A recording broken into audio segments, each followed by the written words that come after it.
Hi everyone, this is Nadia. I'm an occult specialist that uses spiritual intelligence to empower entrepreneurs into a healthy, empowered money story to live a balanced life. Today's topic, we're going to be covering something slightly different outside money, but of course always connected to one of my favorite topics, which is money, and I obviously teach on it. So I want to talk about self-care today and make it probably a series. So you guys will be probably seeing more videos on self-care and how to really take care of yourself at a difficult time at present. So today, under the self-care series, I want to talk about you're allowed to say no. So this will obviously be the first part series that I want to create. I don't know how many parts I'm going to create. It's whatever comes to mind and I guess whatever I receive psychically that I want to share with you guys. So what is self-care? So lots of people think that self-care is like taking these really fancy like bubble baths and, you know, putting face mask on your face and maybe going to the spa, blah blah, this that, and all of that's right. That's part of like treating yourself, pampering yourself, taking care of yourself. That's self-care. But there is a large part of self-care that's never really spoken about, and it's not spoken about because there are so many people that don't put emphasis on it. So like I've said, you know, you'll always see like an Instagram post or a Facebook post saying, you know, self-care is self-care Sunday, I put face mask on, I did my hair, or I don't know, for the men maybe they got like a back massage or something, you know, I don't know, but whatever guys do to relax, and you know that better than I do. So no one really talks about the important stuff, and I'm not saying that's not important and looking good is not important. You're allowed to say no. And lots of people don't realize that. I actually wanted to kick off this series by saying stop saying yes to shit you hate, but you're allowed to say no probably sounds better, so here I am. Okay, so when you grow up in a dysfunctional household, or you grow up in a household where your mum and dad didn't have boundaries and your parents didn't have boundaries, and obviously your siblings, you and your siblings are obviously going to be in the same boat, and then you have your extended family and everybody's all in each other's pockets, and this one's pulling you from here and this one's pulling you from here, so you learn very quickly to compress how you feel to please other people. Traditionally, what happens is that, of course, as kids, we always look for approval from our parents, from our family. And typically when I work with people to remove the people-pleasing situation, I just replace people-pleasing with parent-pleasing. Which parent were you trying to please all the time? Were you trying to make things easier for them? Well, they have their own burdens to carry, and they have their own journey and their own traumas to deal with. And when you're allowed to say no to people, that's a big relief. It came as a relief for me because nobody ever taught me that it was okay to say no to someone, because it's always like you, and being clairsentient psychic and being an empath, I can feel someone's energy drop when I say no immediately, almost like, oh shit, I don't want to disappoint this person. Well, you know what? Life is one of those things that you are going to disappoint plenty of people in the world. I am sure that there are a lot of people who don't like me and they are disappointed by me, or they think whatever they want to think about me, and they are justified and valid in thinking that about me. They are entitled to their own opinions about me that they may consider facts, and that's fine. And I have to be okay with the fact that if people don't like me, fuck them. That's okay. That's fine. The most important thing that you always need to remember is that you like yourself, that you think for yourself, and don't just follow and veer along with the crowd moving this side or going this side. You are your own person. You are an independent thinker. You always choose what works best for you. But we live in a world, like I've said in many series, and I will probably really expand on this, that if you're not doing what all the other people are doing, and you're not doing all the other, like, whatever's en masse or whatever's in trend, so to speak, there's something wrong with you. You're considered strange or weird. I was always considered strange or weird because I did my own thing and I marched to the beat of my own drum, a drum that nobody else can hear, only I can hear it, so hence I'm going towards that. So when you're allowed to say no, it simply gives you like a sigh of relief.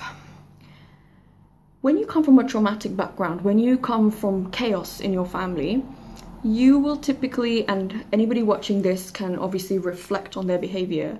When we say no to someone, we are taught to feel bad. We are taught to feel that, you know, you've disappointed people. Well, I don't know. I'm not gonna disappoint myself at the expense of other people. If I'm getting ready and I'm tired I'll just let one of my friends know, you know what, it's not today because I'm just too tired, I can't get out of bed, or I'm so exhausted, I have some work to do, or I just need time to myself. And you will know how much people respect you by when they say no. Now, one of my very good friends is in a, should I say a mastermind? I guess I want to say that. And they had a recording, basically, she shared with me. And when I was listening to it, the woman who was teaching her how to close sales constantly wanted to teach her how to overcome people's objections. Now, I understand there are a lot of people who, you know, people have excuses, people have a mindset or whatever it is, that they may not feel conducive towards success, or they may not feel that they are in the right place. Maybe payment, maybe finances, it could be fear, it could be all kinds of things, right? But what I find a lot especially in online business, and I want to really weave and seam this in, is that there is a sense of people just jumping in your inbox or creating whatever. It's gonna go one of two ways, and I'll explain it. It's gonna go one of two ways. It's either gonna be people get you on the phone and they want to do a one-call close with you, and they want to force you into a sale because you're nothing but an income stream for them. And worst of all, we've had all of us, even myself, have gone through situations and periods where people have pretended to create courses on whatever it is, you know, you're creating a course on money or magic or blah blah, and then you come up with some lame bullshit excuse because you're a scammer and you're a fraud, and you know who you are. Some of you follow my channel and you're still trying to steal more things, and we know who you are, so I don't have to go any further with that. You create courses and then you dupe and lie to people that you're going to create it, and then you run off with their money. That's just scamming people, okay? So there's plenty of people out there like that. Always be vigilant about where you're putting your money, and if it feels pressured, the answer is always no. I always say if someone's pressuring you to do something, if they're using scarcity tactics, the answer is always no. And I say that to myself, having gone through that when I was younger, where no is a complete sentence. A lot of people have personally asked me, like, oh, did you take like lots of like high intensity business training? And my answer is always no, because these people are pushy and they're aggressive because they don't really have anything of value to sell. So I'm going to go back to the mastermind that my friend was talking about. And she's a coach. She's one of the most brilliant coaches that I have ever met in my life. Shout out V. You know who you are. And the woman who was teaching her how to close a sale, it was always like, you have to constantly push at people. If someone said no, okay, you can ask what it is, and you can do it in a way where you leave somebody to make the decision. The problem is that there's so many people who feel pushed and pressured into something. In my first business, I ran a day spa and a salon, and there was a woman, and my boundaries were just zero. Like, I didn't have any boundaries. I didn't have any concept of what boundaries were, right? So this woman talked me into a package about Google Ads, and then 3 days later I don't feel comfortable with it, because she forced me into a sale that I wasn't comfortable with, if that makes any sense. She didn't give me the time to explore options and say, let me come back to you when I've done my research. A lot of people don't do that because they just want to bamboozle you into getting your money, and that's the sad part of life. If you truly have value to give someone, you leave people. You just leave them. I leave people. I've never chased after people. Do you want it? Do you not want it? If they want something, if people want something, they always know where I am. I'm always an email or a phone call away, and they're free to get in touch, and in business hours we always reply. So you're allowed to say no. Don't let anybody scare you, push you, threaten you, coerce you, bully you, intimidate you. No, you're allowed to say no, and you're allowed to say no is a complete sentence all by itself. I don't have, like, there's lots of like family members when I was younger, if I wanted to do a certain thing, why? Because I don't want it, that's why. There's no reason to it, because that's. And then when you learn that, when you get older, you constantly feel like you need to give explanations or validations of over-explaining yourself and over-sharing who you are and what you are. Not everybody is qualified to hear your story. Not everybody deserves the price of trust. Trust is a very high price, and don't just go giving it to common people, because you'll find yourself very, very disappointed. So that ties in, that self-care tenet of, you know, learning and really allowing yourself to say no is a complete sentence all by itself, then obviously bleeds into the next thing, which is stop saying yes to shit you hate. So when it comes to stop saying yes to shit you hate, that's pretty obvious. You know, it does what it says on the tin, basically.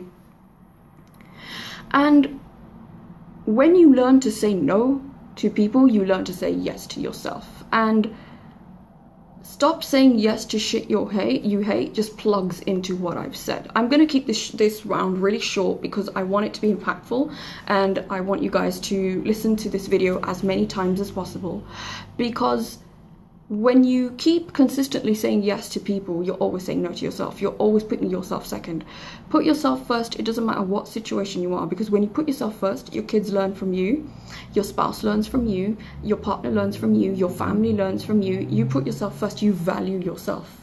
Learning to say no and being allowed to say no is a very powerful thing, because you learn to keep your energy with yourself. Just use the opt-out, I'm not engaging with this, period, because it's not healthy for me, it's dysfunctional, and this person is just adding more chaos, drama, and craziness into my life, and I don't need that.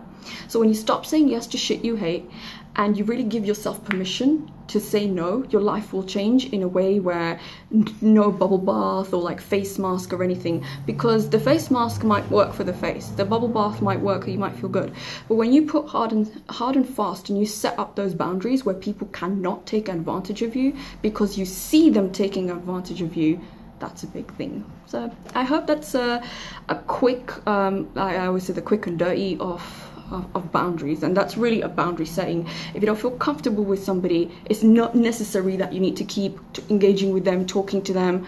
It's not necessary. If you see that they've stepped on a boundary, or they're trying to grab something from you, or they're users, they're abusers, they're emotional terrorists, they're narcissists, blah blah, the world's just filled with them, basically. It's up to you to take care of yourself, just like how masks drop from an airline, like, you know, when you have oxygen deficits, you don't start, they always tell you put your mask on yourself first, don't put it on your kids, because people have a really, really bad habit of giving to everybody else and forgetting themselves. Start with yourself, start with yourself. You cannot pour from an empty cup. All right, like, comment, share, subscribe. I'd love to hear what your comments are, what your family dynamics used to be, what people used to say to you in your family, or you know, how you've had friends push up on your boundaries, and people who have just not respected you and been toxic.